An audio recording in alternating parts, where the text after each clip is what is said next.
Jane was invisible, an Omega forgotten by her pack, sleeping in a shack, surviving on scraps. So when she kissed the cursed statue in the Forbidden Garden, she wasn't trying to break a 1,000-year spell. She was just lonely. But the statue woke anyway, and the Alpha King inside it, he's furious, feral, and bound to her heart until the next new moon. Now Jane has 7 days to help him find the witch who cursed him, or turn back to stone forever, together. The problem? He doesn't believe in love. And she's starting to believe in nothing else. Let's begin. The Forbidden Garden of Silvermoon Pack was not forbidden because it was dangerous. It was forbidden because it was sad. That was what Jane had always thought, anyway, though she had never said it aloud. As an Omega, the lowest rank in a pack that valued strength above all else, she had learned early that her thoughts were worth less than the mud on an Alpha's boots. So she kept her observations to herself, scrubbed the floors, mended the tunics, and disappeared into the background like the ghost everyone already treated her as. But tonight, on the night of the full moon, with the pack's great hall blazing with torchlight and the sound of celebrations spilling through the trees, Jane found herself walking toward the eastern edge of the territory. Not out of bravery, out of exhaustion. The loneliness had become a physical thing, a cold stone lodged behind her ribs, and she needed air that didn't smell like other people's joy. The path to the garden was overgrown, marked only by deer trails and the occasional broken fence post. Brambles caught at her threadbare shawl, and the roots of ancient oaks tried to trip her bare feet. But Jane had spent 19 years navigating a world that didn't want her. A few thorns weren't going to stop her.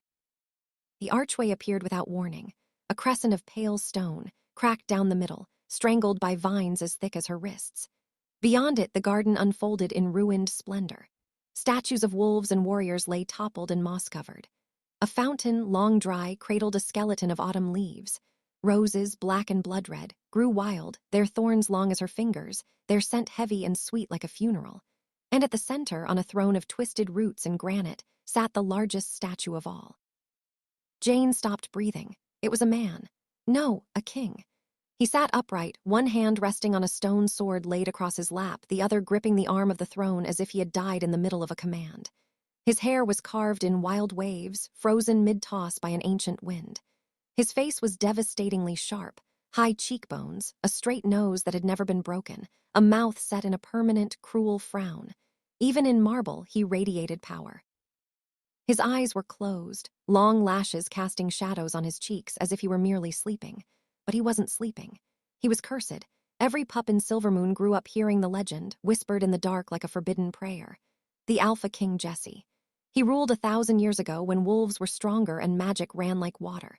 He conquered 100 packs, crushed 1,000 enemies, and built an empire that stretched from the eastern sea to the western mountains. But he never took a mate. Never loved, never even tried.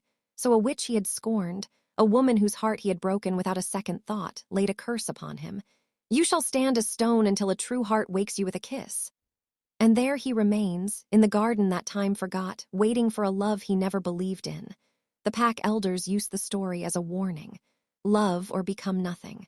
Open your heart or turn to stone.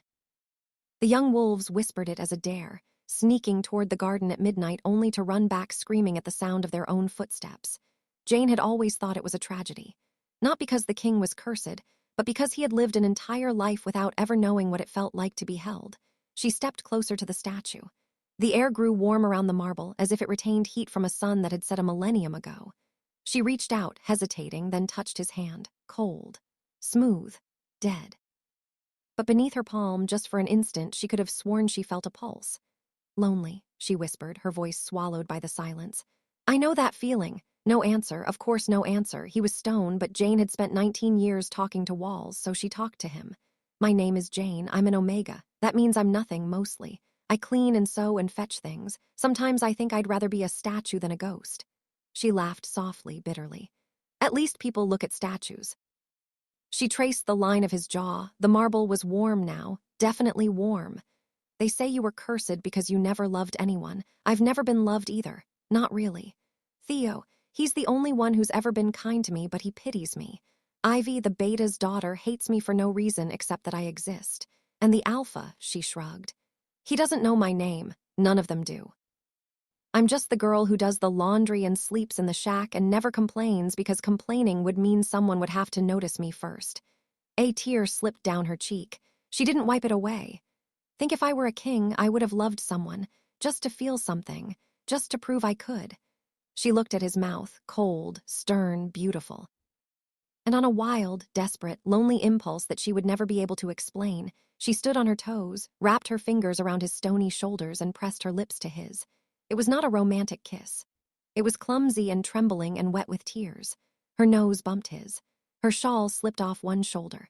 For a second she felt foolish, kissing a statue in a dead garden while her pack celebrated without her. Then the world broke. Heat exploded from his mouth into hers. Not warmth, fire. It raced down her throat into her chest, and she gasped and tried to pull back, but she couldn't. Her lips were fused to his as if by glue or magic or fate. The marble cracked, not a small crack, a thunderous, earth-shaking split that ran from his crown to his feet. The sound was like a mountain shearing in half. Vines snapped. Roots tore from the soil. The statue's chest heaved once, twice, and where gray stone had been, golden skin appeared. Jane finally wrenched herself back, stumbling so hard she fell onto the dead grass. She scrambled backward on her hands, heart hammering, as the statue moved, first his fingers. They curled around the stone sword, and the sword itself crumbled to dust. Then his arms. Then his chest, rising and falling with breath so deep it stirred the fallen leaves. His head tilted back, and his lips parted, and from his throat came a sound that was not a groan or a growl but something older, the rumble of a long-dormant volcano waking after 1,000 years of sleep. Jesse, the Alpha King, opened his eyes. They were molten gold. Not amber or honey or any soft thing, molten, like liquid metal straight from a forge. They blazed with 1,000 years of rage and confusion and something else. Hunger. His gaze found Jane immediately. Pinned her to the ground like a butterfly on a board. Who dares? His voice was not loud. It was worse than loud. It was the weight of an ocean pressing down on her chest. It was the crash of waves on a cliff, the splintering of ships, the last sound a sailor hears before drowning. He rose from the throne. Marble dust and ancient grime fell from his body in sheets. He was naked, perfectly, terrifyingly naked, every muscle carved by 1,000 battles. Scars crossed his torso like a map of wars long forgotten. His dark hair, freed from its stone prison, whipped around his face in a wind that came from nowhere. He took a step toward her. Jane couldn't move. Her body had turned to stone instead. She stared up at him, this ancient king, this legend made flesh, and waited to die. But he didn't kill her. He stopped 3 feet away, looming over her like a thundercloud, and he smelled her. His nostrils flared. His golden eyes narrowed. "An Omega," he said, and the word was an insult. "A child, a nothing." He tilted his head, and something flickered across his face, confusion, maybe, or disbelief. "You are the one who woke me." Jane found her voice. It came out as a squeak. I'm sorry, I didn't think it would work, I just thought you looked sad." Jessie stared at her like she had spoken a language that had died 1,000 years ago. "Sad," he repeated, as if tasting the word for poison. "I am an Alpha King. I have conquered nations. I have burned cities to ash. I have stood in the blood of my enemies and felt nothing." He leaned down, and his face was inches from hers. His breath was warm, impossibly warm for a man who had been stone for a millennium. "I am not sad, I am cursed. There is a difference." "Then why did the curse break?" Jane whispered. Something dangerous moved behind his eyes. He straightened slowly, looking down at her like she was a puzzle he wanted to smash open. "The witch's curse was simple," he said. "I would remain stone until a true heart woke me with a kiss." His lip curled. "So either you have a true heart, little Omega, which I find laughably unlikely, or the witch lied. And I have been standing in that garden for 1,000 years because of a lie." Jane pushed herself to her feet. Her legs were shaking, but she refused to cower. She had cowered her whole life. If she was going to die tonight, she would die standing up. "Maybe it wasn't a lie," she said. "Maybe I do have a true heart, you don't know me." Jessie laughed. It was a cold, terrible sound, the laugh of a man who had forgotten how to be human. "Know everything I need to know. You're an Omega. You reek of loneliness and fear and the desperate need to be loved. You kissed a statue because you were sad and pathetic and hopping for a miracle." He stepped closer, and Jane stepped back, and her spine hit the cold stone of the fountain. "Well, here's your miracle. I'm awake. And I am not grateful." Before she could respond, footsteps crashed through the undergrowth. A figure burst through the archway, a young man with wind-tousled brown hair, panicked eyes, and a tracker's leather vest. "Jane," Theo skidded to a halt, his gaze darting from her to the naked king to the shattered remains of the throne. His face went pale as milk. "Oh, moons above, oh no, what did you do?" "I didn't mean to," Jane said quickly. "You kissed the cursed statue." Theo's voice cracked. "The one every elder has told us not to go near since we were in diapers. That statue." I felt bad for him. "He's the Alpha King, he ate people." "I did not eat people," Jessie said flatly. "I conquered them, there's a difference." Theo looked at the king, then at Jane, then back at the king. He swallowed hard. "We're going to die," he said. "We're absolutely going to die." Jessie ignored him. His golden eyes were fixed on Jane with an intensity that made her skin prickle. He was studying her now, not as a threat but as a curiosity, like she was a bug he had found in his wine. "Curse is broken," he said slowly, "but not destroyed. I can feel it faint like a thread still tied around my throat." His hand went to his neck and his jaw tightened. "The witch who cursed me is dead, but her magic lives on in her bloodline. I need to find her descendant and sever the final thread or the curse will reclaim me." "How long do you have?" Jane asked. Jessie's eyes met hers. 7 days. At the next new moon I turn back to stone, permanently, unless I find the witch's heir and force them to undo what was done. Theo raised a trembling hand. "And what does that have to do with Jane?" Jessie smiled. It was not a kind smile. It was the smile of a predator who had just found his prey. "She woke me," he said. "Which means she is bound to the curse now. Her heart is the key. If I turn back to stone, she turns with me." He tilted his head. "Congratulations, little Omega. You wanted someone to notice you. You're the most important person in my world now. For the next 7 days, you don't leave my side." Jane's blood turned to ice. "But I have chores," she whispered. "I don't care. Laundry. Will rot. The Alpha will notice I'm gone. Let him." Jessie's golden eyes blazed. "I am the Alpha King. I bow to no one. And for the first time in 1,000 years, I have a reason to live." He looked at her, really looked at her, from her tangled hair to her bare feet to the tear tracks on her cheeks. "You're going to help me find the witch's heir, Jane the Omega. And then, when this is over, I will forget you ever existed." He turned and walked toward the archway, his naked back a map of scars and power. Theo grabbed Jane's arm. "We need to run, now." Jane didn't move. She was staring at the place where the statue had sat for 1,000 years. The empty throne, the scattered marble dust, the roses that had turned from black to red. She had kissed a monster and woken him up. And somewhere deep in her chest, beneath the fear and the confusion and the screaming voice that told her to flee, something else stirred. Something warm, something dangerous. She had spent 19 years feeling nothing. Now she felt everything. Jane took a breath. Then she lifted her chin, wrapped her tattered shawl tighter around her shoulders, and followed the king into the dark. The great hall of Silvermoon Pack had never been so silent. One moment, the room had been alive with celebration. Drunken laughter, clashing cups, the thunder of dancing feet. Alpha Declan had been raising a toast to his son's new mate, his voice booming off the rafters.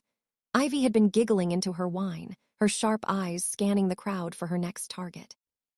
Theo had been slipping through the back door, hopping. No one had noticed his absence. Then the doors had exploded inward, not opened. Exploded.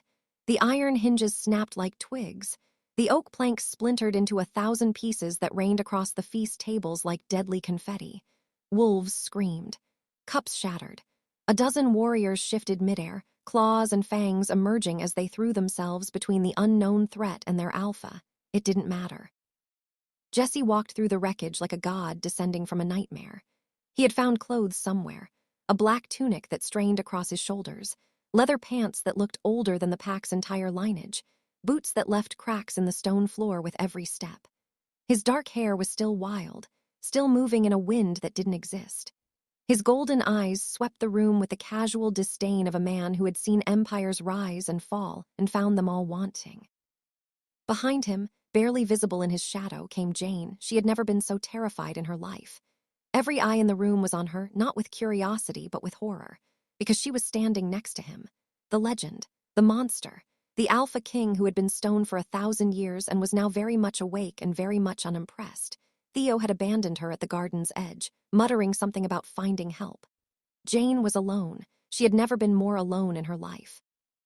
"Who is the alpha of this wretched pack?" Jessie's voice cut through the silence like a blade. It wasn't loud. It didn't need to be. Every wolf in the room flinched as if he had struck them. Alpha Declan rose from his throne at the far end of the hall. He was a massive man, broad as an ox, with a gray-streaked beard and arms thick as tree trunks. He had led Silvermoon for 30 years, survived 3 wars, and never backed down from a challenge. But as he looked at Jesse, something flickered across his face that Jane had never seen before: fear. "I am Alpha Declan," he said, his voice steady despite the tremor in his hands. "And you are trespassing, stranger. Identify yourself before I have you torn apart." Jesse smiled. It was the most terrifying thing Jane had ever seen. "I am Jesse," he said. "Son of Aldrich, conqueror of the Eastern Reaches, breaker of the Iron Wolf clan, first king of the United Packs." He took a step forward, and the warriors in front of Declan took 2 steps back. "I ruled this land when your great-great-grandfather was a pup suckling at his mother's teat.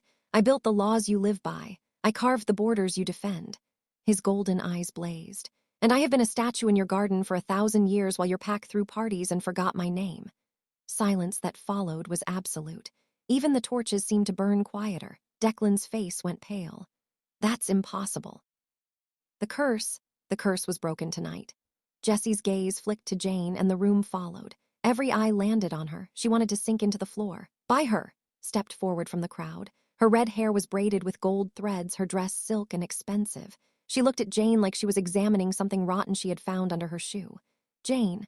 Ivy's laugh was sharp and disbelieving. "The laundry Omega, that's impossible. She doesn't have a true heart. She doesn't have anything." Jesse moved. One moment he was 10 feet away from Ivy. The next, his hand was around her throat, and her back was against a stone pillar, and her feet were dangling above the ground. He hadn't shifted. He hadn't even seemed to run. He had simply decided to be there, and reality had obeyed. "Speak of her like that again," Jesse said softly, "and I will remove your tongue. Then your eyes, then your hands, and I will leave you alive so you can remember what it felt like to have them." Made a choking sound. Tears streamed down her face. Declan raised a hand. "Release my beta's daughter, now." Jesse turned his head slowly. The look he gave Declan was worse than anger. It was boredom. "Or what?" he asked. "You'll attack me, go ahead. I have killed 100 alphas. One more will not stain my conscience." He released Ivy. She collapsed to the ground, gasping and sobbing, and Theo, brave, foolish Theo, rushed forward to pull her away. "I did not come here to fight. I came here to give a command." Declan's jaw tightened. "You have no authority here. The old laws are dead. The old kings are forgotten. Silvermoon answers to me." Jesse laughed. It was cold and terrible and made the wine in the cups tremble. "Your pack marks its territory with wooden fences," he said. "Your warriors train with wooden swords. Your alpha sits on a throne of carved pine." He gestured to the hall, the rough-hewn tables, the cheap torches, the faded banners. "This is not a kingdom. This is a village of children playing dress-up. I could destroy every wolf in this room before you finished drawing your next breath, and I would do it with my bare hands and feel nothing." He turned to face the crowd. His voice rose, not to a shout, but to something worse, a resonance that vibrated in Jane's bones, in her teeth, in the deepest part of her soul. "I am your king," Jesse said. "I was your king 1,000 years ago, and I am your king now. The curse did not remove my crown. It merely paused my reign." He spread his arms wide. "Bo!" No one moved then. Slowly, one by one, they did. Not because they wanted to, because their bodies no longer belonged to them. Jesse's presence was a weight pressing down on every wolf in the room, ancient, absolute, undeniable. It was the pull of the moon on the tide. It was gravity. Even Declan bowed. His face was purple with rage, but his knees bent and his head lowered and his hands pressed flat against the stone floor. Jane was the only one still standing. Jesse looked at her. His expression shifted just slightly, just for a moment, something that might have been curiosity or confusion or hunger. "You do not bow," he said. It was not a question. Jane swallowed. "You said my heart broke the curse. That means it's as strong as yours, so why would I bow to someone who's my equal?" The room gasped. Theo covered his eyes. Ivy, still weeping on the floor, looked like she had just witnessed the apocalypse. Jesse stared at Jane for a long, terrible moment. Then he did something that terrified her more than his anger. He smiled. A real smile. Small and sharp and deeply, deeply interested. "You have teeth," he said. "I did not expect that." "Been an Omega my whole life," Jane said. Her voice was shaking, but she didn't stop. "I've been stepped on and ignored and treated like furniture." "I'm not afraid of you, Jesse. You're just another person who thinks I'm beneath them." She lifted her chin. "And you're wrong." Silence stretched. The wolves on the floor held their breath. Jesse turned to Declan. "The Omega stays in my chambers tonight. She will eat at my table. She will walk at my side." His golden eyes swept the room one last time. "And tomorrow, we leave to find the witch's heir. Anyone who tries to stop me will learn why they used to sing songs about my mercy." He walked toward the door that led to the Alpha's private quarters. Halfway there, he stopped and looked over his shoulder. "Come, little Omega," he said. "We have much to discuss." Jane didn't move. Her legs had turned to water. Her heart was pounding so hard she could feel it in her throat. Theo appeared at her side, his face pale. Jane, you don't have to go with him. I can sneak you out the back. We can run." "Where?" Jane asked quietly. "There's nowhere in the world he won't find us." Theo had no answer. Jane took a breath. Then she walked toward the king, her bare feet silent on the cold stone, her tattered shawl trailing behind her like a flag of surrender or war. She wasn't sure which yet. Jesse's chambers, formerly Declan's chambers, were the largest in the pack house. A 4-poster bed big enough for 6 wolves dominated one wall. A fireplace large enough to roast a boar crackled with fresh flames. Weapons hung on every surface: swords, axes, daggers, spears, things Jane didn't have names for. The room smelled of old leather and older blood. Jesse stood at the window, his back to her, staring out at the moonlit forest. He had poured himself a glass of wine from a decanter he had found somewhere. He didn't offer her any. "You are afraid," he said without turning around. Jane said. Lying seemed pointless. "Good, fear is useful. It keeps you alive." He turned. The firelight caught his face, highlighting the sharp planes and the shadows beneath his eyes. In the warmth of the flames, he looked almost human, almost. "But you are also brave. That is less useful. Bravery gets people killed. You said my heart broke the curse." "I did. So I'm not useless to you." Jesse set down his wine glass. He walked toward her slowly, each step deliberate, each step bringing his heat and his scent and his overwhelming presence closer. Jane held her ground. Barely. "You are not useless," he agreed. "You are the key. Without you, the curse will reclaim me. With you, I have a chance to sever it forever."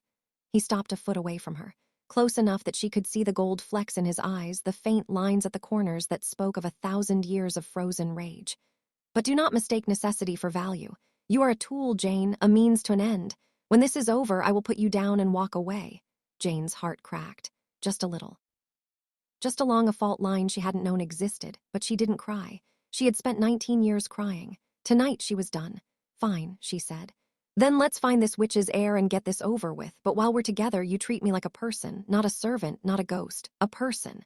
She met his golden eyes.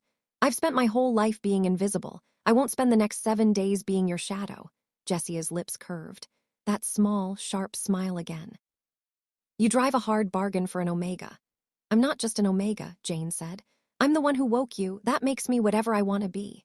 A long moment they stood there, the ancient king and the laundry girl, staring at each other across a distance that had nothing to do with space. Then Jesse inclined his head. "Just a fraction, just enough." "Agreed," he said. "Now sleep. Tomorrow we ride at dawn."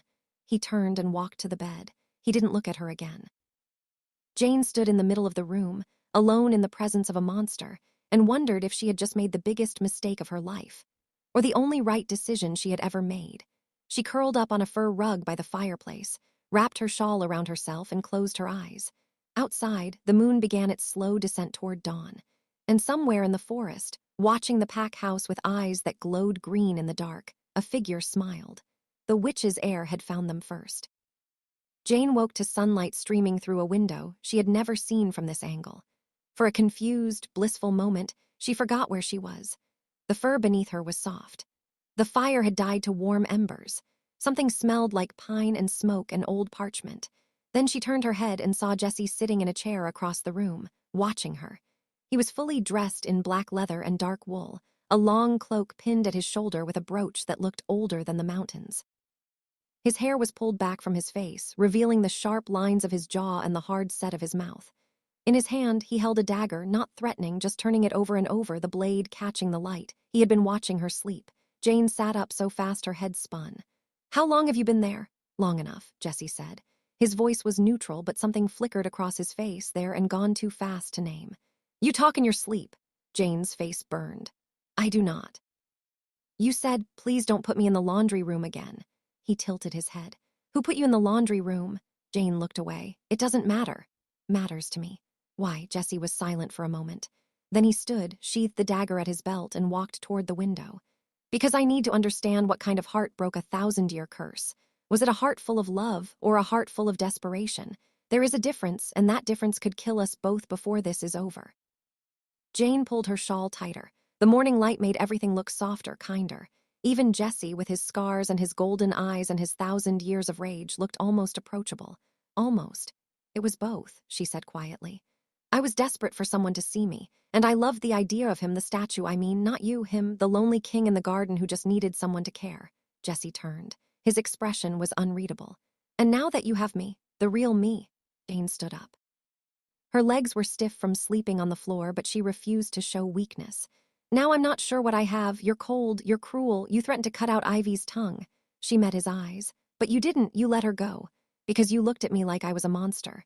You are a monster. Jesse's lips twitched. It wasn't quite a smile. Yes, but I am your monster now for 7 days. He walked to the door and held it open. Come. We have a long ride ahead, and your alpha wants words with me before we go. He has been packing outside this door for the past hour, too afraid to knock. Jane blinked. Declan, afraid? Everyone is afraid of something. Jesse's golden eyes met hers. Even kings. The pack gathered in the courtyard, a sea of wary faces and whispered rumors. Word had spread overnight. The statue had awakened. The Omega had kissed him, and the ancient king had claimed the pack house as his own. Some wolves looked at Jane with something like awe. Most looked at her with suspicion.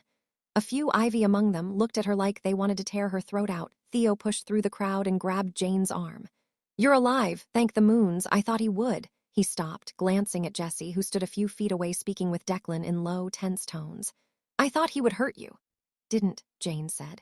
He just watched me sleep. Theo's face went pale. That's worse, that's so much worse. Me about it. Declan's voice rose, cutting through the murmurs. You cannot simply take one of my pack members and ride off into unknown territory. She is an Omega, yes, but she is mine. Silvermoon protects its own. Jesse's response was quiet, but everyone heard it. You protected her so well that she slept in a shack and did your laundry while your daughter called her nothing. His golden eyes swept the crowd. Where was her protection then, Alpha? Where was her place at your table, her name in your mouth? Declan's face reddened. That is pack business, internal matters. Then internal matters have led to external consequences. Jesse turned to face the crowd. I am taking the Omega, not as a servant, not as a prisoner, as my bound companion until the curse is broken. He looked at Jane. She goes where I go. She eats what I eat. She is protected by my name and my sword and my wrath. His voice dropped to a near whisper, but it carried like thunder. Anyone who has a problem with that can raise their hand now and lose it. No one moved. Ivy stepped forward. Her neck was bruised where Jesse had grabbed her, purple fingerprints blooming against her pale skin. Her green eyes were wet with tears, but not sad tears. Rage tears. This is wrong, she said, her voice shaking. She's an Omega, she's nothing. She doesn't deserve. She broke a curse that has stood for 1,000 years, Jesse interrupted. What have you broken, girl? What have you built? What have you sacrificed? He took a step toward her and Ivy flinched. You are nothing compared to her, remember that. Theo grabbed Jane's hand and squeezed. Jane squeezed back, they left within the hour. Jesse had somehow acquired horses, 2 massive black stallions that snorted steam and stamped their hooves like they were eager for war. Jane had never ridden a horse in her life. She had walked everywhere barefoot, carrying baskets of laundry or buckets of water or trays of food for wolves who wouldn't even meet her eyes. Jesse lifted her onto the larger stallion without asking permission. His hands were rough on her waist, but they didn't linger. He swung up behind her, his chest pressed against her back, his arms bracketing hers on the reins. Hold on, he said. To what? Me. The horse surged forward, and Jane grabbed Jesse's arms and held on for dear life. The forest blurred past. Jesse rode like a man who had been born on horseback, which Jane realized with a start he probably had been. 1,000 years ago, before roads and borders and packs that had forgotten his name. He guided the stallion with his knees, barely touching the reins, his body moving with the animal's rhythm like they were one creature. Jane had never been so close to anyone in her life. She could feel his heartbeat through his chest. She could smell him, smoke and pine and something ancient, something that made her wolf want to curl up and whine. She hated how safe she felt. She hated how right it felt to be held. We're heading west, Jesse said after an hour of hard riding. His breath stirred her hair. The witch who cursed me was named Morwen.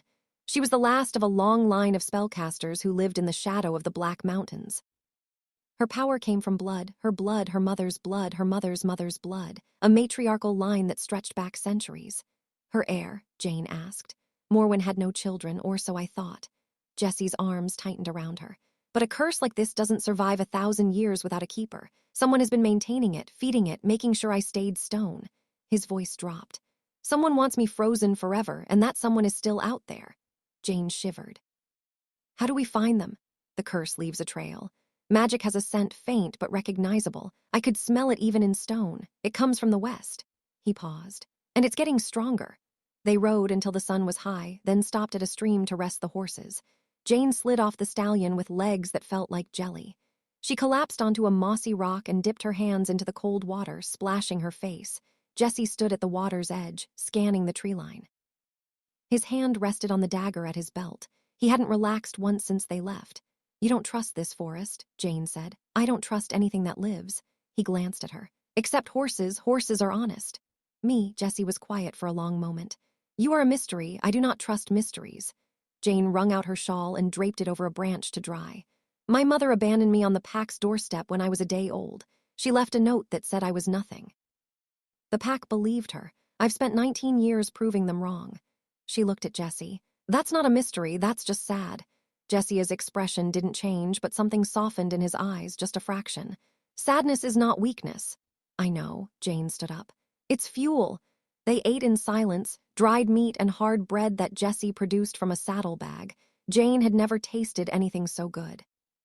She was used to scraps and leftovers, the crusts of bread and the gristle of meat that no one else wanted. This was real food, and she ate every crumb. Jesse watched her. When was your last meal? I ate yesterday. What did you eat? Jane hesitated. The crust of Ivy's bread. She threw it on the floor. Something dark passed over Jesse's face. They starved you. They didn't notice me enough to starve me. I just got what was left. Jane shrugged. It's fine. I'm used to it. It's not fine. Jesse's voice was hard. You broke a curse that 1,000 years of wolves couldn't touch. You have power in you, power you don't understand, and they treated you like a stray dog. He stood abruptly, turning away from her. It makes me angry. Why? Because I was a stray dog once, before I became king, before I conquered and killed and built an empire on the bones of my enemies. His back was rigid. I remember what it felt like to be nothing, and I hate that you know the feeling. Jane didn't know what to say, so she said nothing. They rode again. The forest thickened, the trees growing taller and closer together, their branches weaving a canopy that blocked out the sun. The air grew cool and damp, heavy with the smell of moss and decay. Jesse's hand never left his dagger. The witch's scent is stronger here, he said. She's been this way recently, within the past week. How can you tell? Magic leaves residue. Like sweat on skin, I can taste it. He grimaced. Bitter. Like burned sugar and blood. Jane shivered. Do you think she knows we're coming? Jesse's arms tightened around her. I hope so. I want her to be afraid. They rode until dusk, until the horses were lathered and the light had turned gold and red through the trees. Jesse finally stopped at the edge of a clearing, a small meadow ringed with white birches, a stream running through the center. A fire pit, still warm, sat in the middle. Someone had been here recently. Jesse dismounted in one smooth motion, then lifted Jane down. His hands lingered on her waist for a moment longer than necessary. He didn't seem to notice. Jane did. Someone is watching us, Jesse said quietly. His golden eyes scanned the tree line. Don't react, don't look, just stay close to me. Jane's heart pounded. Is it the witch? I don't know, but whoever it is, they're not afraid. He pulled Jane closer until she was pressed against his chest. His heartbeat was steady, calm, even like a drum counting down to war. Stay behind me. No matter what happens, do not move. The forest went silent. No birds, no insects, just the soft whisper of wind through the birches and the gurgle of the stream. Then a figure stepped out of the trees. She was young, younger than Jane, maybe 17, with pale white hair that fell past her waist and eyes that glowed green in the fatting light. She wore a dress of black silk that seemed to drink the sunset. Her feet were bare, but she didn't seem to feel the cold ground. She smiled. It was a beautiful smile. It was also terrifying. Hello, uncle, she said. It's been 1,000 years. You look terrible. Jesse went rigid. His hand flew to his dagger. Who are you? He demanded. The girl tilted her head. Her green eyes sparkled with something that might have been amusement or might have been madness. Morwen's granddaughter. The last of the bloodline. She curtsied, her white hair pooling on the grass. My name is Ivy, and I've been waiting for you. Jane's blood turned to ice. She whispered. But Ivy is back at Silvermoon. Ivy is, the girl laughed. It was a high, sweet sound like bells ringing in a storm. Oh, the real Ivy is still there, bruised and crying and very, very confused. She winked. I've been wearing her face for 3 years. It's amazing what you can do with a little glamour and a lot of spite. Her green eyes fixed on Jesse. You killed my grandmother, Uncle. You burned her alive for cursing you, but curses don't die. They just wait for the right moment to wake up. Jesse drew his dagger. I am not your uncle. But you were her lover, once, before you broke her heart and called her a monster. The girl's smile faded. She loved you, and you destroyed her, so she destroyed you. Fair trade, don't you think? Jane's mind was racing. 3 years. The false ivy had been in Silvermoon for 3 years, watching, waiting, making sure the curse held. Making sure no one kissed the statue, but someone had. Jane, why now? Jane asked, her voice shaking. Why did you let me break the curse? The girl's green eyes slid to her. For a moment, something flickered across her face, surprise, maybe, or respect. Because I couldn't stop you, she admitted. The curse was weakening. 1,000 years is a long time, even for magic. Another decade, and it would have broken on its own. She shrugged. So I let it happen, let him wake up, let him think he has a chance. Her smile returned, sharper this time. Because now I get to watch him lose everything again, including you. Girl raised her hand. Green fire flickered between her fingers. Jessie stepped in front of Jane, dagger raised. You will not touch her. Then come and stop me, Uncle. The girl's green eyes blazed. Let's see if 1,000 years of stone has made you soft. The forest exploded into chaos. The green fire came not as a ball or a bolt, but as a wave. A living, breathing tide of emerald flame that rolled across the meadow, devouring grass and stone and air itself. It moved like water, like smoke, like something that had been hungry for 1,000 years and had finally found its prey. Jesse didn't flinch. He threw his dagger, not at the girl, but at the ground between them. The blade struck the earth and sent out a shockwave of silver light that collided with the green fire and stopped it cold. The two forces hissed and snarled against each other, sparks flying, the air filling with the smell of ozone and old blood. The false ivy laughed. Still using the old tricks. Grandmother taught me how to break those before I could walk. Then she taught you poorly. Jesse's voice was calm, almost bored. He reached down and pulled a second dagger from his boot. Jane hadn't even seen that one. You're pushing instead of pulling. Fire is not a wave, it's a breath, and you are holding yours. Girl's smile faltered, just for a second. Jessie threw the second dagger. It flew straight and true, aimed not at her heart but at the space just to her left, and when it passed through the air where she should have been, she wasn't there. She had vanished, reappearing 10 feet to the right, her white hair whipping around her face. You missed, she said. Jessie's lips curved. The girl looked down. The second dagger had embedded itself in the shadow of her own feet, and the shadow was bleeding. Black ichor seeped from the wound in the earth, and the girl gasped, stumbling backward. Her glamour flickered.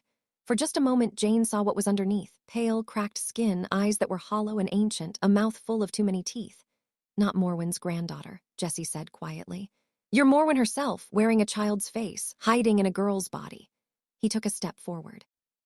How many hosts have you burned through in 1,000 years? The false ivy, Morwen hissed. Her glamour snapped back into place, but the damage was done. Jane had seen the truth. You think you're clever, Morwen spat. You always thought you were clever, but cleverness didn't save your kingdom, did it? Cleverness didn't keep your pack from crumbling to dust while you stood frozen in that garden. Her green eyes blazed. I have waited 1,000 years for this moment. I have worn 100 faces. I have drunk the life from 100 bodies. And I will drink yours too, Jesse, every drop. Jesse tilted his head. You can try. He moved. Jane had seen wolves fight before. She had seen sparring matches in the pack courtyard, watched alphas trade blows that cracked stone and bent steel. But she had never seen anything like this. Jesse didn't fight like a wolf. He fought like a force of nature, like a wildfire, like an avalanche, like something that had been born in the dark ages when combat was not a sport but a survival mechanism. He crossed the distance between them in less than a heartbeat. His fist connected with Morwen's chest, and she flew backward, slamming into a birch tree so hard the trunk split. She screamed, not in pain, but in rage, and green fire erupted from her palms, wrapping around Jesse's arms, his chest, his throat. He didn't stop. He grabbed her by the throat and lifted her off the ground.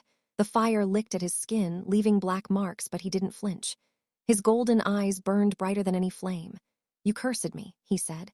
You took 1,000 years from me. You turned me into a story that children tell to scare each other. His grip tightened. And now you hide in a child's body and call yourself clever. Morwen laughed. It was a wet, choking sound. Kill me and the curse becomes permanent, you know that. The magic is tied to my bloodline. If I die, the curse dies with me, but not before it turns you back to stone. You'll have seconds, maybe minutes, before the marble claims you again." Her green eyes flicked to Jane. "And she'll turn with you. 2 statues in a garden, how romantic." Jane's blood ran cold. "She's lying." "She's not," Jesse said quietly. His grip loosened slightly. "The curse is a chain, she is the lock. If she dies, the chain snaps, but the backlash will turn me to stone before it does. I'll be frozen forever, and anyone bound to the curse will freeze with me." He looked at Jane. "You kissed me, you're bound." Morwen smiled. "So you see your predicament, uncle. You cannot kill me, and you cannot let me go because I will simply wait until the new moon and finish what I started." She tilted her head. "But I can offer you a deal." Jesse's jaw tightened. "I don't make deals with witches." "You made one 1,000 years ago. You promised to love her. You broke that promise." Morwen's voice softened, and for a moment the hatred in her eyes flickered into something almost human. "I loved you, Jesse. I loved you more than magic, more than power, more than my own life. And you threw me away like I was nothing." Jesse was silent for a long moment. Then he released her. Morwen fell to the ground, gasping, rubbing her throat. She looked up at him with those ancient, hollow eyes. "I didn't throw you away," Jesse said. "I couldn't love you. There's a difference." "Don't know." He stepped back. "But I know that killing you won't bring back the years I lost. And I know that holding on to this anger has turned you into something your grandmother would weep to see." He looked down at her. "You were kind once, Morwen, before the power ate you alive." Morwen's face twisted. "Don't you dare." "Leave," Jesse said. "Go back to whatever hole you crawled out of, find a new host, spin your webs, I don't care. But if you come near the Omega again, I will find a way to end you that doesn't trigger the curse. I will spend the rest of my existence figuring it out if I have to." His golden eyes blazed. "And I have all the time in the world." Morwen stared at him. Then she laughed, a broken, bitter sound. "You haven't changed," she said. "You still think you can win everything, but you're wrong, Jesse. You've already lost, you just don't know it yet." Her green eyes slid to Jane. "She's going to break your heart. The same way you broke mine. And when she does, I'll be there. Waiting." She raised her hand. Green fire engulfed her body, not burning, but consuming. She dissolved into smoke and ash and shadow, and then she was gone. The meadow was silent. The stream gurgled. The birches swayed. Jane realized she was shaking. Jesse stood motionless for a long time, staring at the spot where Morwen had vanished. His hands were curled into fists at his sides. The black marks on his arms from the green fire were already fatting, healing at a speed that shouldn't have been possible. Jane wanted to say something. She wanted to ask if he was okay, if the curse was still holding, if Morwen would really come back. But the words stuck in her throat. Instead, she walked to him slowly, carefully, like approaching a wounded animal. She stopped at his side and looked up at his face. His expression was unreadable, stone, almost like he had been for 1,000 years. "You loved her," Jane said quietly. It wasn't a question. Jesse's jaw tightened. "I thought I did, a long time ago, before I knew what love was supposed to feel like." He finally looked at Jane, and his golden eyes were tired, ancient and tired in a way that had nothing to do with age. "She was beautiful, powerful. She made me feel like I was more than a king. She made me feel like I was human. What happened?" "I happened." Jesse turned away. "I was young and stupid and afraid. I pushed her away because I didn't know how to let anyone in, and by the time I realized what I had lost, she had already cursed me." He laughed, but there was no humor in it. "Poetic, isn't it? The man who couldn't love, cursed to never find love. The witch made sure I would spend eternity alone." Jane reached out and touched his arm. He flinched, actually flinched, like her touch burned him. "Don't," he said. "Why not?" "Because I don't deserve comfort. I don't deserve kindness. I'm not a good man, Jane. I've done terrible things, things that would make you run screaming if you knew the half of them." He pulled away from her hand. "Morwen was right about one thing. I haven't changed. I'm still the same cold, broken creature who couldn't love her 1,000 years ago." Jane didn't move. She stood her ground, her hand still outstretched, her heart pounding. "Maybe," she said. "Or maybe you've just been frozen for so long that you forgot what warmth feels like." Jesse stared at her. For a long, terrible moment, she thought he would push her away again. Then something cracked in his expression, a hairline fracture in the wall he had built around himself. He didn't speak. He didn't touch her, but he didn't leave. They stood together in the meadow as the last light faded and the stars came out, one by one, like distant fires. They made camp in a cave Jesse found a half-mile from the meadow. It was small and dry and smelled of old earth and older bones. Jesse built a fire with flint and steel. No magic, Jane noticed. He was careful about that now. They sat on opposite sides of the flames, the smoke curling between them like a curtain. Jane tore strips of dried meat with her teeth and chewed slowly, her mind racing. Morwen was still out there. The curse was still ticking. 7 days had become 6, then 5, then 4. Every hour brought them closer to the new moon, closer to stone. "We need a new plan," Jane said. "We can't kill Morwen, we can't let her go. What's left?" Jessie poked the fire with a stick. "We find a way to sever the curse without killing her. It's possible, difficult but possible." "How?" "There's a ritual, old magic, older than Morwen. It requires 3 things: the blood of the one who cast the curse, the blood of the one who broke it, and a vessel to hold the magic while it's transferred." He looked at Jane. "You're the one who broke it, I'm the one who carries it. Morwen is the one who cast it. We need her blood, willingly given." Jane stared at him. "You think she'll just hand it over?" "No, I think we'll have to take it." Jessie's golden eyes were hard. "And I think it will cost us more than we want to pay." Fire crackled. An owl called somewhere in the darkness. Jane thought about Ivy, the real Ivy, back at Silvermoon, waking up with bruises on her neck and no memory of the past 3 years. She thought about Theo, probably packing the pack house, sick with worry. She thought about the false Ivy's smile, sharp and cruel and ancient. Then she thought about Jessie's face when he said, "I don't deserve kindness." "Wrong, you know," Jane said. "About not changing." Jessie raised an eyebrow. "Am I?" "You let her go. Morwen, you could have killed her. You could have taken the risk, turned to stone, taken me with you, but you didn't." Jane met his eyes across the fire. "1,000 years ago you would have killed her without a second thought and damn the consequences." Jessie was silent for a long moment. Then he said very quietly, "1,000 years ago I didn't have anything to lose." Jane's heart skipped a beat. "And now?" He didn't answer. He just looked at her like she was the fire, like she was the stars, like she was something he had been searching for without knowing it. Then he looked away. "Sleep," he said. "Tomorrow we ride north. There's a witch in the mountains who owes me a favor. She might know how to perform the ritual." Jane wanted to push. She wanted to make him say what he was thinking. But she was tired, bone-tired, soul-tired, and the fire was warm and the cave was safe. She curled up on the hard ground and closed her eyes. She dreamed of green fire and golden eyes and a hand reaching for hers in the dark. When she woke, Jessie was sitting exactly where he had been, watching her sleep. He didn't look away this time. The journey north took 3 days. 3 days of hard riding, cold food, and silence that grew heavier with every passing mile. Jessie spoke only when necessary, to warn of a rocky path, to point out a safe place to camp, to tell Jane to eat even when she wasn't hungry. He didn't mention Morwen. He didn't mention the curse. He didn't mention the way he looked at her when he thought she wasn't paying attention.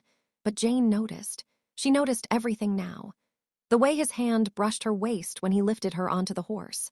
The way his voice softened when he said her name. The way he stood guard every night, never sleeping, his golden eyes fixed on the darkness like he was waiting for the world to attack. On the 3rd night, as they made camp in the shadow of the Black Mountains, Jane finally asked the question that had been burning in her chest. "Why do you watch me sleep?" Jessie was sharpening his dagger with a whetstone. The scrape of metal on metal filled the small cave they had found. He didn't look up.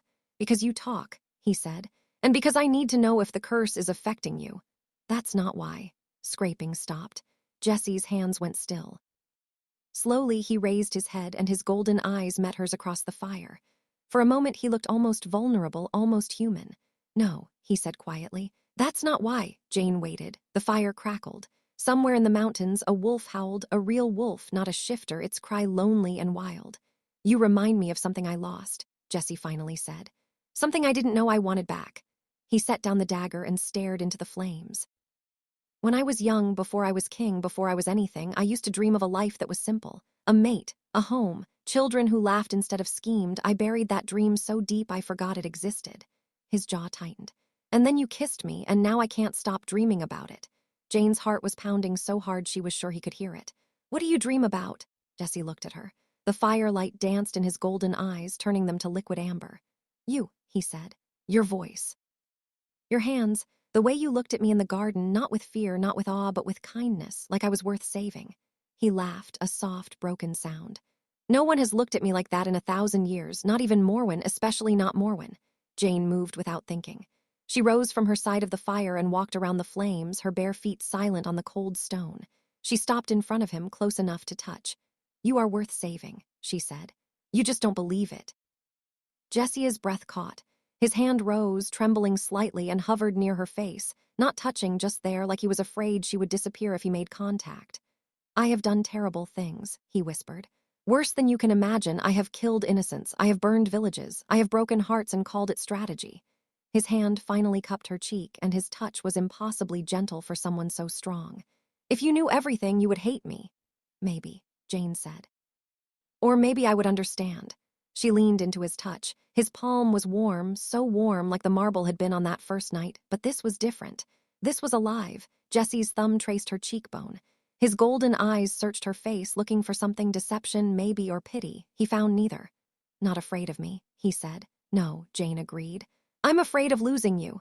Something shattered behind Jesse's eyes. The wall he had built over 1,000 years. The coldness, the cruelty, the armor he wore like a second skin cracked. Just a little, just enough. He pulled her into his arms. It wasn't a kiss. It wasn't a declaration. It was just a hold, fierce and desperate and aching. Jane wrapped her arms around his neck and pressed her face into his shoulder and breathed him in. Smoke and pine and something ancient.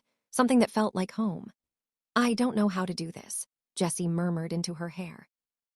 I don't know how to be soft. I don't know how to care without destroying. Then learn, Jane whispered. I'll teach you.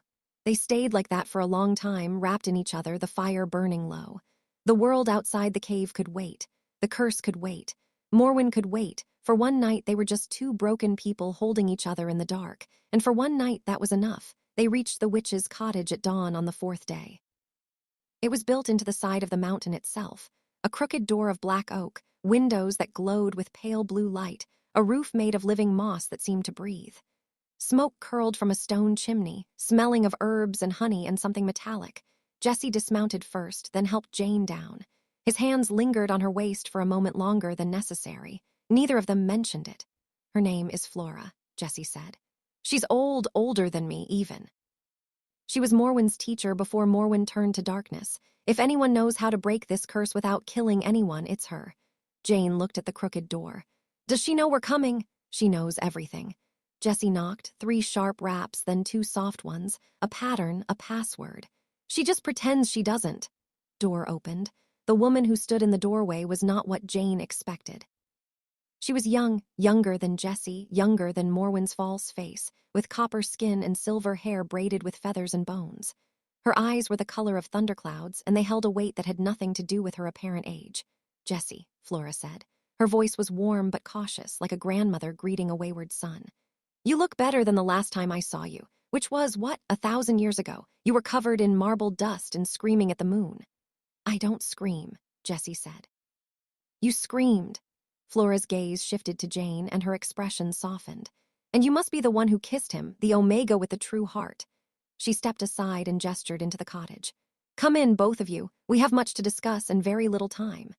Cottage was larger inside than it appeared from outside, a common trick with witches, Jane realized. Shelves lined every wall, stuffed with jars and books and dried herbs and things Jane couldn't name. A cauldron bubbled over a hearth fire. A black cat slept on a pile of cushions. The air was thick with magic, heavy and sweet and slightly dizzying. Flora motioned for them to sit at a wooden table carved with runes. She poured 3 cups of tea, steaming and dark and smelling of cinnamon, and sat across from them, her thundercloud eyes fixed on Jane.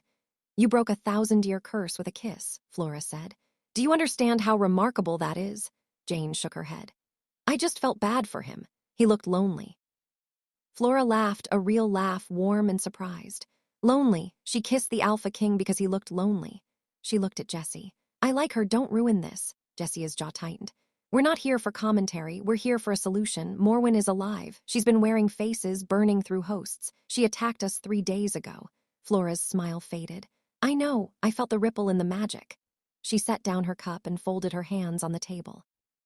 The ritual you're thinking of, blood of the caster, blood of the breaker, a vessel to hold the magic, it's possible, but it's dangerous. If even one thing goes wrong, the curse doesn't break, it splinters, and splintered curses are worse than whole ones. What does that mean? Jane asked. Flora's thundercloud eyes met hers. It means you could end up trapped in the space between life and stone, conscious but frozen, aware but unable to move, for eternity. She looked at Jessie. Both of you. Silence that followed was heavy enough to crush stone. Jessie reached under the table and found Jane's hand. He didn't look at her. He didn't say anything. He just held on. How do we do it? Jane asked. Flora studied her for a long moment. You're serious about this. You're willing to risk eternal damnation for a king who doesn't know how to love. Jane squeezed Jessie's hand. He's learning. Flora's expression softened. So he is. She stood and walked to a shelf, pulling down a leather-bound book so old the pages were crumbling at the edges. The ritual requires 3 things: Morwen's blood, freely given or forcibly taken, your blood, Jane, offered without coercion, and a vessel. The vessel must be something that holds meaning for both of you, something tied to your hearts. Jessie frowned. A physical object, an emotional one, a memory made manifest. Flora opened the book and flipped through the pages. A gift, a letter, a lock of hair. Something that represents the bond between you. She looked up. Do you have anything like that? Jane and Jessie looked at each other. They had known each other for 4 days. 4 days of riding and fighting and holding each other in the dark. 4 days of silence and secrets and slow, painful trust. They had nothing. No, Jessie said quietly. We don't. Flora closed the book. Then you need to make something before the new moon, before Morwen finds you again. She looked at Jane. You have 2 days. They left the cottage with full packs and empty hearts. Flora had given them food, water, and a small glass vial meant to hold Morwen's blood. She had also given them a warning. Morwen knows you're coming. She's been tracking you since the meadow. She won't let you take her blood without a fight, and she won't fight fair. Jane rode in front of Jessie, his arms around her, his chest pressed against her back. The mountains loomed around them, dark and ancient and full of shadows. What do we do? Jane asked. We don't have a vessel, we don't have her blood, we don't have anything. Have each other, Jessie said. His voice was rough.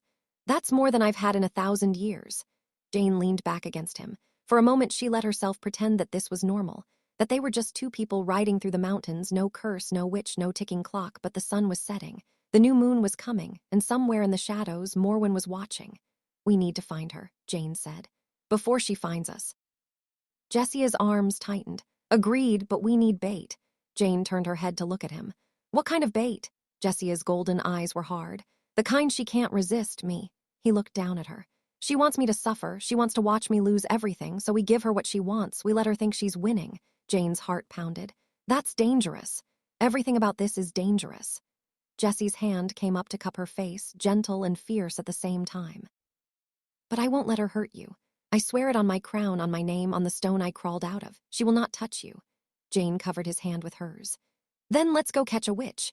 Jessie smiled, a real smile, small and sharp and full of something that looked like hope. They rode into the gathering dark. The new moon hung invisible in the sky, but Jane could feel it, a pressure behind her eyes, a weight in her chest, a cold whisper at the back of her mind that said time is running out.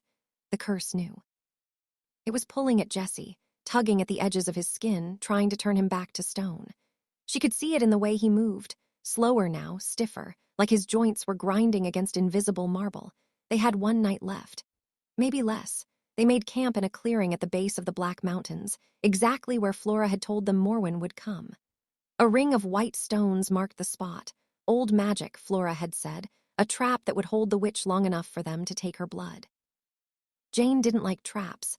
She didn't like the way Jessie's hands trembled when he thought she wasn't looking. She didn't like the way the air smelled like burned sugar and blood, the same way it had in the meadow. But there was no other choice. Jessie built a fire, slowly, painfully, his fingers fumbling with the flint and steel. Jane watched him, her heart aching. He was fatting.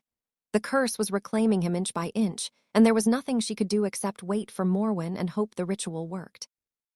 You should rest, Jane said. Save your strength. Jessie shook his head. If I rest, I might not get up again. He sat on a fallen log, his golden eyes duller than they had been that morning. The marble is spreading. I can feel it in my lungs. Jane crossed the clearing and sat beside him. She took his hand, cold now, colder than it should have been, and held it between both of hers. Then we do it tonight, she said. We don't wait for her to come to us. We call her here. Jessie looked at her. That's dangerous. She'll be ready for us. She's always ready. That's not going to change. Jane squeezed his hand. But she's also arrogant. She thinks she's already won. We can use that. Jessie was silent for a long moment. Then he nodded. Stay behind me, he said, no matter what happens. Jane, I said no. Jane stood up, pulling him to his feet. I'm not hiding behind you anymore. I broke the curse once. I can break it again, but I can't do that if I'm cowering in the shadows while you fight my battles. Jessie's jaw tightened. You're an Omega. You have no training, no weapons, no. I have a heart that woke a king, Jane interrupted. That's more than any weapon you've ever carried. Moment, Jessie looked like he wanted to argue. Then something shifted in his expression, pride, maybe, or wonder, and he pulled her into his arms. You are the most infuriating creature I have ever met, he murmured into her hair. I know. I am terrified of losing you. Won't. How do you know? Jane pulled back and looked up at him. The firelight danced across his sharp features, softening the hard lines, making him look almost young. Because I'm not going anywhere, she said. And neither are you. Jessie kissed her. It was not the clumsy, tearful kiss of the garden. It was not the desperate hold of the cave. It was something else entirely, something sure and steady and deep. His hands cupped her face like she was precious. His lips moved against hers like he was memorizing the shape of her mouth. When they finally broke apart, both of them were breathing hard. That, Jessie said, his voice rough, was not part of the plan. Jane smiled. It should have been. Fire crackled. The wind picked up, carrying the scent of burned sugar. And then Morwen stepped out of the shadows. She wasn't wearing Ivy's face anymore. She wasn't wearing any face at all.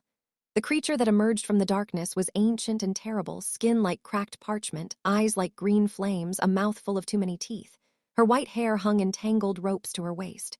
Her hands were claws. Lovely, Morwen said, her voice scraping like stones on glass. A love scene. How touching. She tilted her head and her neck cracked audibly. You know, Jessie, I waited 1,000 years for you to look at someone the way you just looked at her. And now that you finally have, I get to watch it burn. Jessie stepped in front of Jane, his body a shield. You don't have to do this, Morwen. The curse is dying. Let it go.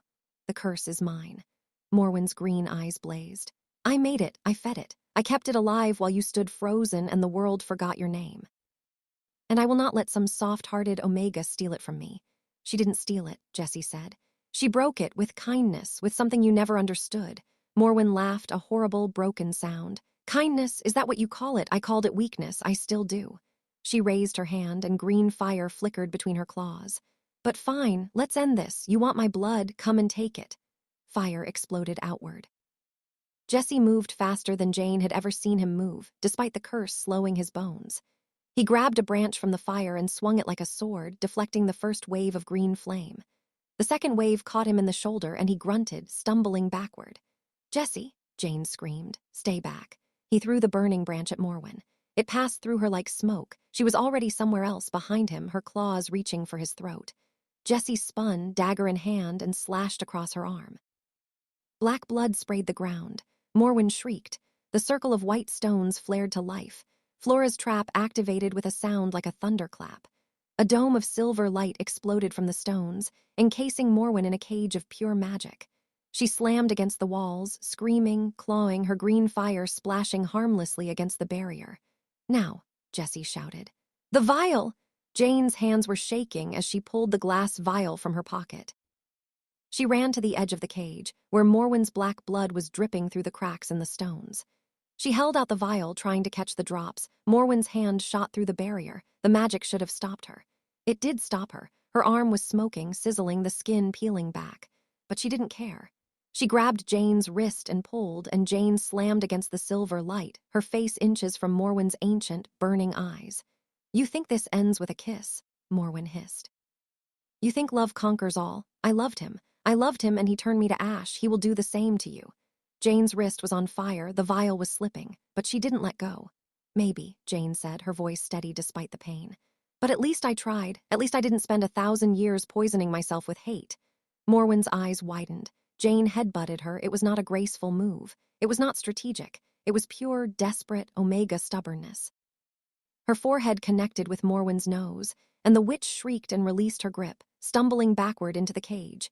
Jane fell to the ground, the vial still in her hand, and 3 perfect drops of black blood inside it. I got it, she gasped. Jessie was at her side in an instant, pulling her away from the cage, his hands running over her arms, her face checking for wounds.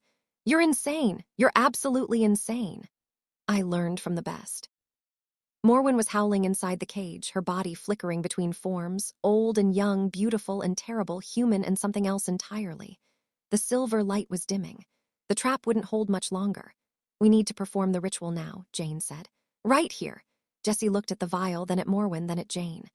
Flora said we need a vessel, something that represents our bond. We don't have anything. Jane's mind raced. The fire, the cave, the meadow, the garden, then she knew. She reached up and pulled a strand of hair from her head, brown and ordinary and soft. She held it out to Jessie. Your turn, she said. Jessie stared at her. Then slowly he reached up and pulled a strand of his own hair, dark as midnight, coarse as battle. He held it next to hers, 2 hairs, one brown, one black, together. It's not much, Jane said, But it's us. We're the bond, not a gift, not a letter, us. Jessi's golden eyes glistened. Jane, pour the blood, she said. He poured. The black blood from the vial mixed with the two hairs in Jane's palm, and the world stopped. For one heartbeat, one perfect, eternal heartbeat, there was nothing. No sound, no light, no curse. Just Jane and Jessie, their hands intertwined, their hearts beating as one. Then the magic exploded. Silver light and green fire and something else. Something gold, something warm, something that felt like dawn, burst from Jane's palm and shot into the sky. The dome around Morwen shattered. The witch screamed, her body convulsing, the curse tearing itself out of her like a living thing. But Jane barely noticed. Because Jessie was changing. The marble that had been creeping across his skin retreated, fatting from his hands, his arms, his chest, his face. The stiffness in his joints melted away. His golden eyes blazed brighter than ever, full of life and fire and something Jane had never seen there before, hope. The curse lifted from him like a veil being drawn back. And in its place, something new settled into his chest, something that felt like love. Morwen collapsed to the ground, her body shrinking, aging, the green fire dying in her eyes. She looked up at Jessie, not with hatred this time, but with something almost like peace. It's done, she whispered. I can't feel it anymore, the curse, the anger, it's gone. Jessie knelt beside her. It was never about me, was it? Morwen's cracked lips twitched. No, it was about me, about what I became. She reached up with a trembling hand, and Jessie took it. I'm sorry, Jessie, for all of it. I know, Morwen's eyes closed. Her hand went limp. And then she was gone, not in fire or fury, but in silence. Her body crumbled to ash, and the wind carried her away. Jane stood in the center of the clearing, the silver light fading, the fire burning low. She looked at her palm. The two hairs were gone. The blood was gone. All that remained was a small, golden scar, a circle, like a kiss, like a promise. Jessie rose and walked to her. He didn't speak. He just looked at her, really looked at her like he was seeing her for the first time. It's over, Jane said. It's just beginning, Jessie replied. He took her face in his hands and kissed her. Not like the garden, not like the cave.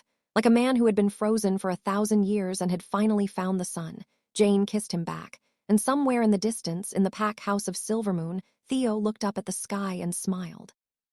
Ivy, the real Ivy, confused and bruised but alive, asked him what he was looking at. Future, Theo said.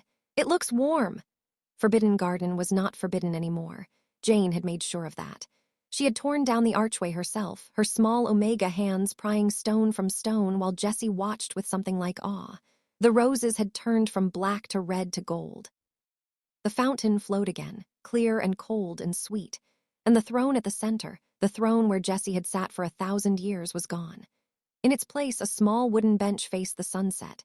Jane sat on that bench now, her feet tucked beneath her, a worn blanket around her shoulders. The pack had changed in the past month. Declan had stepped down as Alpha, citing his failure to protect his own. The new Alpha was Theo, gentle, kind Theo, who had somehow become the leader Silvermoon needed. And Jessie was no longer king. He had surrendered his crown on the first day of his freedom, standing before the assembled packs and declaring that empires built on blood and fear were not worth keeping. The wolves had been confused. Some had been angry. But when Jessie had knelt before Theo, knelt the Alpha King kneeling to an Omega-born tracker, the world had shifted. Now Jessie lived in a small cottage at the edge of the territory. He grew vegetables. He chopped wood. He learned how to be soft. And every night he came to the bench in the garden to find Jane. Your hands are cold, he said, sitting beside her and taking her fingers in his. He kissed each one, slow and deliberate. Warm enough for both of us, Jane said. Jessie smiled. It was not the cruel smile of the statue or the sharp smile of the king. It was a real smile, warm and tired and full of something that looked like peace. I dreamed about you last night, he said. Before I met you, 1,000 years ago. I dreamed about a girl with brown hair and a tattered shawl who kissed me in the dark and woke me up. Jane leaned her head on his shoulder. That's not a dream, that's a memory. Jessie pressed a kiss to her hair. That's a prophecy. They sat together as the sun set, the golden light washing over the garden, the fountain bubbling, the roses swaying in the breeze. The curse was gone. The witch was gone. The stone was dust. All that remained was them. And for two people who had spent their whole lives alone, that was more than enough. If you love this story, please like, subscribe, and share to your loved ones. Tell me where you are watching from, and also please rate the story in the comments.